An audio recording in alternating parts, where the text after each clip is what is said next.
வணக்கம் நண்பர்களே, நீங்கள் பார்த்துருக்கிற மோக்க ரிவ்யூ. நான் அவங்க மிஸ்டர் ஃபேஸ். டைரக்டர் ஜிதின் லாலோட இயக்கத்தில் தொவிரோ தோமஸ் நடிச்சிருக்க படம் தான் ஆம். உங்களுக்கு பேசிக்காகவே மலையாள படம் பார்க்க பிடிக்குன்னா கண்டிப்பாக அந்த மரத்தை செக் பண்ணுங்கள். ஒரு டீசெண்டான வாட்ச்னு சொல்லலாம். அப்போ ஆரம்பிக்கலாமா? படத்தோட பாசிட்டிவ் என்னென்னா, படத்தோட விஷுவல் அண்ட் சிஜி விஎஃப்எக்ஸ் முடிஞ்ச வரைக்கும் தரமாக பண்ணியிருக்காங்க சொல்லலாம். இந்த படத்தோட பட்ஜெட்டுங்கிறது கிட்டத்தட்ட ஒரு 30 to 40 crores தான். பட் அந்த பட்ஜெட்குள்ளே எவ்வளோ பெஸ்ட்டு கொடுக்க முடியுமோ அந்த பெஸ்ட்டை வந்து கொடுத்துருக்காங்க. ஸோ ஆரம்பித்த ஃபஸ்ட்டு சீன்லேயே பார்த்திங்கன்னா ஒரு ப்ராமிசிங்கான ஒரு விஷுவல்ஸை கொடுத்துட்றாங்க. ஸோ சினிமாட்டோகிராஃபி அதே மாதிரி தான். முடிஞ்ச வரைக்கும் எது செட்டு எது க்ரீன் ஸ்க்ரீன்னு தெரியாத அளவுக்கு மேட்ச் பண்ணிடுறாங்க. எந்த ஒரு இடத்துலையுமே டிஸ்டர்பிங்காக அது அமையவே இல்லை. முடிஞ்ச வரைக்கும் நல்ல குவாலிட்டியோட டெலிவரி பண்ண பார்க்குறாங்க. சில இடத்துல பிசுறு தட்டோ, பட் ஓவராலில் ஒரு பிரச்சனை ஒரு குறைய பெருசாக சொல்ல முடியாது. அவங்க இந்த பட்ஜெட்டுக்கு இதை பண்ணதே ஒரு பெரிய விஷயம். சில சீக்வன்ஸ்லாம் பார்த்திங்கன்னா டார்க்காகவே போவோம். அதுக்கு வந்து விஎஃப்எக்ஸ் தான் காரணம், பட்ஜெட் தான் காரணம். ஏன்னா தெளிவாக காமிச்சா கண்டிப்பாக அது விஎஃப்எக்ஸ் சிஜின்னு நல்லா கண்ணை உறுத்துற அளவுக்கு பச்சையாகவே காட்டி கொடுக்கும். ஸோ முடிஞ்ச வரைக்கும் டார்க் டோன்லேயே மெயின்டைன் பண்ணதுங்கிறது ஓரளவு ஜஸ்டிஃபைங் தான் இருந்துச்சு இந்த படத்துக்கு. படத்தோட ஸ்டோரி பொறுத்த வரைக்கும் இது ஆயிரம் ஜென்மங்கள் கதை தான். பட் ஸ்டோரிக்குள்ளேயே ஒரு ஃபேண்டசி எலிமெண்ட்டுன்னு ஒன்று இருக்கிறனால ஸோ அந்த படத்தை வந்து அவங்க அப்ரோச் பண்ண விதமே பார்த்திங்கன்னா ஃபேண்டசி ப்ளஸ் ஆக்ஷன் அட்வென்ச்சர் த்ரில்லர்னு சொல்லிட்டு எல்லாத்தையும் கலந்தடிச்சு ஒரு கலவையாக கொடுத்துருக்காங்க. பட் எந்த அளவுக்கு ஒர்க் ஆகிருக்குன்னு கேட்டால் ஆப் டு ஆடியன்ஸ் தான் முடிவு பண்ணணும்.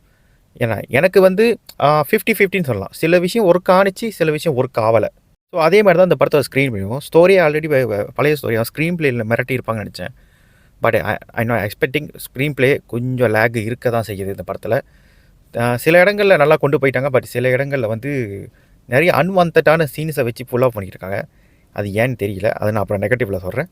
ஸோ ஸ்க்ரீன் பிளே பொறுத்த வரைக்கும் ஒரு நீட்டான ஸ்க்ரீன் பிளே தான். ஃபஸ்ட் ஹாஃப்ங்கிறது கொஞ்சம் ஸ்லோவாக இருக்கும். செகண்ட் ஹாஃபில் தான் இந்த படத்தோடைய பீட்டே ஆரம்பிக்கும். அப்படியே ஸ்டார்ட் பண்ணி ஒரு கரெக்டான ஒரு எண்டிங்கில் கொண்டு போய் முடிச்சிட்டாங்க. ஒரு டீசெண்டான எண்டிங் கூட சொல்லலாம். ஸோ லேகுன்னு ஒன்று இருக்க தான் செய்யுது. பட் எந்த ஒரு இடத்துலையும் பெரிய டிஸ்டர்பிங் சொல்ல முடியாது. பட் தேவைப்படுது. இந்த கதைக்கு வந்து ஏகப்பட்ட டியூரேஷன், ஏகப்பட்ட எக்ஸ்ப்ளனேஷன் தேவைப்படுது. ஸோ ஸ்டோரி ஸ்க்ரீன் பிளே பொறுத்த வரைக்கும் முடிஞ்ச அளவுக்கு நல்லா பண்ணிட்டாங்க. எந்த ஒரு குறையும் சொல்லாத அளவுக்கு. ஸோ அடுத்த பாசிட்டிவாக பார்க்கணும், இந்த படத்தோட saving pillar Tovino Thomas. Actually இந்த படம் ஃபுல்லாக அவர் தாங்க அந்த படத்தை தாங்கி பிடிக்கிறாரு. படம் பார்த்திங்கன்னா வந்து ஒரு பீரியட் கெட்டப் இருக்கும். பீரியட்லேயே வந்து பார்த்திங்கன்னா ஒரு 3 விதமான காலகட்டம். ஸோ இந்த கதையே பார்த்திங்கன்னா வந்து ஒரு 1920 சம்திங் அங்கே ஆரம்பித்து இப்போ 1990 வரைக்கும் அந்த கதை வந்து ட்ராவல் ஆகிக்கிட்டு இருக்கோம். ஸோ ஒரு 3 விதமான பீரியட், 3 விதமான கெட்டப், 3த்துக்கும் வேறு வேரியேஷன் சொல்லிட்டு மனசை பிரிச்சிருக்காரு. எஸ்பெஷலி பார்த்திங்கன்னா இந்த படத்தில் வந்து மணியம்னு ஒரு கேரக்டர் வரும். ஆனால் மணியனுங்கிற கேரக்டர் தான் பார்த்திங்கன்னா அந்த படத்தோட சேவரே. செகண்ட் ஹாஃபில் எப்பப்பெல்லாம் இந்த படத்தோட கதையில் ஒரு அப்படியே ஒரு ஸ்லோனஸ் வருதோ அந்த கேரக்டர் வந்து சேவ் பண்ணிட்டு போகும். அந்தளவுக்கு வந்து அந்த கேரக்டர் வந்து சிறப்பாகவே பண்ணியிருந்தார். ஸோ ஃபஸ்ட்டு இன்னொரு ராஜா காலத்தில் வர ஒரு கெட்டப் வந்து பார்த்திங்கன்னா ஒரு 10 மினிட்ஸ் தான். பட் அந்த 10 மினிட்ஸில் வந்து பார்த்திங்கன்னா ஒரு ப்ராமிசிங்கான ஒரு பர்ஃபார்மன்ஸ் கொடுத்துட்டு போயிருப்பாங்க. நல்லா ஃபுல் ஆஃப் பண்ணியிருப்பார். ஸோ அந்த படத்தை தாங்கி பிடிக்கிறதுலேருந்து கம்ப்ளீட்டாகவே சேவ் பண்ணுறதே வந்து பார்த்திங்கன்னா டொவினோ தோமஸோட நடிப்பு தான். அதை தாண்டி பார்த்திங்கன்னா ஐஸ்வர்யா ராஜேஷோட ரோல் நல்லா இருந்தது. பட் அவங்க படத்தில் ஒரு 10 நிமிஷம் தான் வருவாங்க. பெரிய ரோலுனால ஒரு சின்ன ரோல் தான். ஸோ கீர்த்தி ஷெட்டியை பொறுத்த வரைக்கும் ஜஸ்ட் ஓகேவான ரோல் தான். ரொம்ப படத்தில் ஒரு 50% படத்தில் ஃபுல்லாக வருவாங்க. பட் ரொம்ப பெரிய டிமாண்டிங்கான ரோல் இல்லை. ஒரு ஓகேவான ரோல் ப்ளே பண்ணியிருக்காங்க.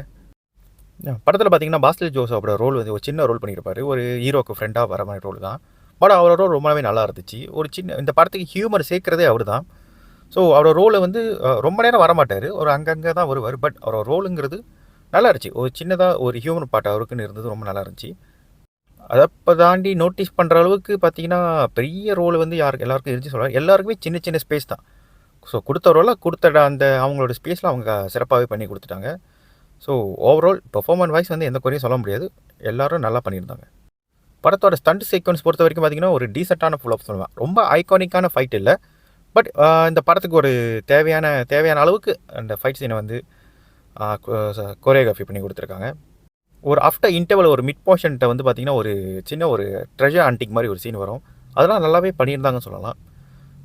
ரொம்ப நல்லா இருந்துச்சு. அந்த சீன் வந்து பார்த்திங்கன்னா செகண்ட் ஹாஃபே தூக்கி பிடிக்கிற அளவுக்கு அந்த சீன் அமைஞ்சிருந்துச்சு. ஸோ இந்த படத்தோட நிறைய கேள்விகளுக்கும் அந்த இடம் விடையாகவும் அமைஞ்சதுங்கிறது ரொம்பவே நல்லா இருந்துச்சு. ஸோ ஸ்டண்ட்டுங்கிறது இந்த படத்துக்கு வந்து ஜஸ்ட் வந்து நாட் ஓன்லி ஃபைட் சீனுக்கு மட்டும் இல்லாமல் நிறைய வேரியேஷன் காமிச்சதுங்கிறது நல்லா இருந்துச்சு. பட் அது ஐகானிக்காக இல்லைங்கிறது தான் ஒரே வருத்தம். மற்றபடி டீசெண்டான ஃபுல் ஆஃப் தான். அப்படியே நெகட்டிவ் போகணுன்னா இந்த படத்தோட நெகட்டிவ் என்னென்னா படத்தோட ஸ்க்ரீன் ப்ளேங்கிறது ஃபஸ்ட் ஹாஃபை பொறுத்த வரைக்கும் பார்த்திங்கன்னா ரொம்ப ஸ்லோன்னு சொல்கிறத விட ரொம்ப ஜெனரலாக கதை மூவ் ஆகிட்ருக்கோம். ஒரு ஃபர்ஸ்ட் 10 மினிட்ஸ் இருக்கிற அந்த 10 நிமிஷத்தில் இருக்கிற அந்த ப்ராமிசிங் வந்து பார்த்திங்கன்னா அடுத்த 16 நிமிஷத்துலேருந்து அது அப்படியே போயிடும். கதை ரொம்ப ஜெனரலாக போக ஆரம்பிச்சிடும். ஸோ படம் வந்து பார்த்திங்கன்னா பெருசாக ஒரு விறுவிறுப்பு அப்படின்னு எதுவுமே கிடையாது. இன்டர்வல் வரைக்கும் நீங்கள் வந்து கொஞ்சம் பொறுமையாக படம் பார்த்தாகணும். இன்டர்வல் அங்கிட்டு தான் பார்த்திங்கன்னா செகண்ட் ஹாஃபில் தான் வந்து அந்த படத்தை தாங்கி பிடிக்குது. ஸோ செகண்ட் ஹாஃபில் வந்து ஸ்லோவே இல்லையா ப்ரோ அப்படின்னு கேட்டிங்கன்னா அப்படி கிடையாது. செகண்ட் ஹாஃப் வந்து ஸ்லோனஸ் இருக்குது. மேமா சில இடங்களில் வந்து சில எப்படி சொல்கிறது, கதையை விட்டு டீவியேட் ஆகிற அளவுக்கு சில சீன்லாம் வச்சுருக்காங்க. அதெல்லாம் ஏன் வச்சாங்கன்னு எனக்கு தெரியல. பார்க்க போனால் இந்த படம் ஒரு 2.5 மணி நேரம். பார்க்க போனால் அதுலேருந்து ஒரு 10-15 நிமிஷம் வரைக்கும் கட் பண்ணி தூக்கலாம். அந்த அளவுக்கு வந்து ஒரு அன்வான்ட் சீன்ஸ்லாம் நிறைய வச்சுருக்காங்க. பட் முன்னாடியே சொன்ன மாதிரி இந்த படத்தோட சேவியருங்கிறது கண்டிப்பாக வந்து அந்த மணியங்கிற கேரக்டர் தான். அந்த மணியன்கிற கேரக்டர் தான் வந்து பார்த்திங்கன்னா செகண்ட் ஹாஃப் ஃபுல்லாக த்ரோ அவுட் ஆகும். ஹீரோ தேடுற அந்த கேள்விக்கான விடைக்கு எல்லாமே வந்து பார்த்திங்கன்னா அந்த மணியன் கேரக்டர் தான் க்ளூ கொடுக்கும். ஸோ ஸ்க்ரீன் ப்ளேயில் நிறைய சொதப்பியிருக்காங்கன்னு சொல்லலாம். நிறைய ஸ்லோனஸ் இருக்கும். சில இடம் போர் அடிக்கிற ஃபீல் கண்டிப்பாக கொடுக்கும். ஈவன் என்ன தான் செகண்ட் ஹாஃப்ங்கிறது கொஞ்சம் ஃபாஸ்ட்டாக போனாலும் ஃபஸ்ட் ஹாஃபுங்கிறத கொஞ்சம் நீங்கள் பொறுமையாக பார்க்கணும். பொறுத்துக்கிட்டு பார்க்கணும், வேறு வழி இல்லை. நான் முன்னாடியே சொல்ல மாதிரி பார்த்திங்கன்னா செகண்ட் ஹாஃபில் ஒரு அன்வான்ட் சீன் சொன்னல, அது வந்து பார்த்திங்கன்னா ஹீரோ ஒரு மிஷின் போகும்போது அந்த மனுஷன் ஆல்ரெடி 1008 பிரச்சனை இருப்பாங்க. அன்வான்டாக வந்து அந்த கேரக்டரை வந்து ஒரு சண்டைக்கு இழுத்து விடுவாங்க. அதுதான் மேட்ரு. ஆக்சுவலி வந்து அந்த சீனை வந்து அப்படியே தூக்கியிருக்கலாம். ரொம்ப சிம்பிளாக சொல்லணும்னா நம்ம தலைப்படத்தில் வந்துச்சே அம்மா சாப்பிட்டு 6 நாள் ஆச்சு, கிட்டத்தட்ட அந்த காம்பினேஷன் சீன் தான். அதை கொஞ்சம் வேறு மாதிரி பண்ணியிருக்காங்க, அவ்வளோதான் வித்தியாசம். ஸோ ஈவன் வந்து பார்த்திங்கன்னா இந்த படத்தில் வந்து அதுக்கான எக்ஸ்ப்ளனேஷன் கொடுத்து ஹீரோவோட த்ரோ அவுட் ஜேர்னியில் வந்து நேராக போயிட்டுருக்கும்போது குறுக்க இந்த கௌஷிக் வந்தால் அந்த மாதிரி வந்து இந்த படத்தோட மூடை வந்து ஸ்பாயில் பண்ணியிருப்பாங்க. ஸோ அதெல்லாம் தேவையே இல்லை. கண்டிப்பாக இந்த படத்துக்கு அது ஒரு ட்ராக் தான். இவன் வந்து அந்த ஃபைட் சீனும் பார்த்திங்கன்னா ஒரு ஐகானிக்காவெலாம் இல்லை. எப்படி சொல்கிறது, ரொம்ப நார்மலாக இருக்குது. அவன் ஹீரோ எப்படியுமே தோக்க போகிறான் இல்லை ஜெயிக்க போகிறான் அப்படிங்கிறத வந்து நீங்கள் முன்கூட்டியே ப்ரெடிக்ட் பண்ணிடுவீங்க. அப்போ அது தேவையில்லாத அணி தானே, அவாய்ட் பண்ணியிருக்கலாம். அதே மாதிரி இந்த படத்தில் எந்த ஒரு கேரக்டருமே ஸ்ட்ராங்காக எழுதலை. ஈவன் ஹீரோ கொண்டுன்னு சொல்கிறேன். ஏன்னா எந்த கேரக்டருமே பார்த்திங்கன்னா வந்து ப்ராப்பராக எஸ்டாப்ளிஷ் ஆகலை. ஒரு ப்ராப்பரான ஓப்பன் இல்லை, அதே சமயம் ஒரு ப்ராப்பரான க்ளோஜர் இல்லை. நல்லா எழுதப்பட்ட கேரக்டர்னு பார்த்திங்கன்னா டொவினோ தாமஸ் நடித்த கேரக்டர் மட்டுமா. அது கூட பார்த்திங்கன்னா இந்த மணியன்கிற கேரக்டர் வந்து பார்த்திங்கன்னா இந்த படத்தை வந்து நல்லாவே தூக்கி சாப்பிடும். அப்புறம் இப்போ கரனில் இருக்கிற ஒரு கேரக்டர் வந்து இருக்கும், சாரி பேர் தெரியல, மன்னிச்சுக்கோங்க. ஸோ கேரக்டர் பொறுத்த வரைக்கும் பார்த்திங்கன்னா டொவினோ தாமஸ் கேரக்டர் தவிர வேறு எந்த கேரக்டரும் வந்து பார்த்திங்கன்னா ஷைன் பண்ணாது. ஜெனரலாக அப்படியே வந்துட்டு போகிற மாதிரி தான் இருக்குமே தவிர பெருசாக சொல்கிறதுக்கு எதுவும் இல்லை. படத்தோட வில்லன் கேரக்டர் பார்த்திங்கன்னா ஹரிஷ் உத்தமன் தான் ப்ளே பண்ணியிருக்காரு. ஸோ இந்த கேரக்டர் பார்த்திங்கன்னா ஒரு டீல் அண்ட் த்ரெட்டாக இருக்குமே தவிர ஒரு டிமாண்டிங்கான ரோலாக இல்லை. ஆஸ் யூஸ்வலான ஒரு கேரக்டராக இருக்குது. அவருக்கு ஒரு விளக்குங்கிற அந்த ஒரு செலவு வேணும். அந்த விளக்குக்காக ஹீரோவை த்ரெட் பண்ணுறாரு, அவ்வளோதான். மற்றபடி அந்த மனுஷன் வந்து ஒரு வேலையும் பண்ணுறதில்ல. ஹீரோ எங்கே போனாலும் பின்னாடி வந்துட்டு கமான் உங்களால் முடியும், எனக்கு தெரியும் அப்படின்னு சொல்லிக்கிட்டு இருக்கிற ஒரு லூசு வில்லனாக தான் காமிச்சிருக்காங்க. அது ஏன்னு எனக்கும் தெரியல. பார்க்க போனால் ஹீரோ எங்கே போகிறான்னு ஹீரோக்கே தெரியாது. ஆனால் ஹீரோ அந்த மிஷினை முடிச்சு வந்ததுக்கப்புறம் வில்லன் வந்து நின்றுட்டு கமான் உன்னால் முடியும்னு சொல்கிறதுலாம் இதெல்லாம் எந்த ஒரு நியாயம்னு எனக்கு தெரியல. இதெல்லாம் கொஞ்சம் அவாய்ட் பண்ணியிருக்கலாம். ஸோ வில்லன் ரோலுங்கிறது ரொம்ப டிமாண்டிங்காலாம் இல்லை, ஓகேவான வில்லன் தான். அவர் பெர்ஃபார்மன்ஸ் வைஸ் நல்லா நடிச்சிட்டு இருந்தார், அதெல்லாம் எந்த பிரச்சனையும் இல்லை. பட் வந்து அந்த கேரக்டர் வந்து பார்த்திங்கன்னா அந்தளவுக்கு ஸ்ட்ராங்காக இல்லை. வில்லன் கேரக்டருங்கிறது இந்த படத்துக்கு வந்து கொஞ்சம் த்ரோபேக் தான். ஓவரால் படம் எப்படி இருக்குன்னு கேட்டிங்கன்னா ஒரு டீசெண்டான வாட்ச்னு சொல்லுவேன். ஃபஸ்ட் ஹாஃப் நல்லா கண்டிப்பாக லேகுன்னு ஒன்று இருக்க தான் செய்யுது. பட் செகண்ட் ஹாஃப் நல்லாவே போயிடும்.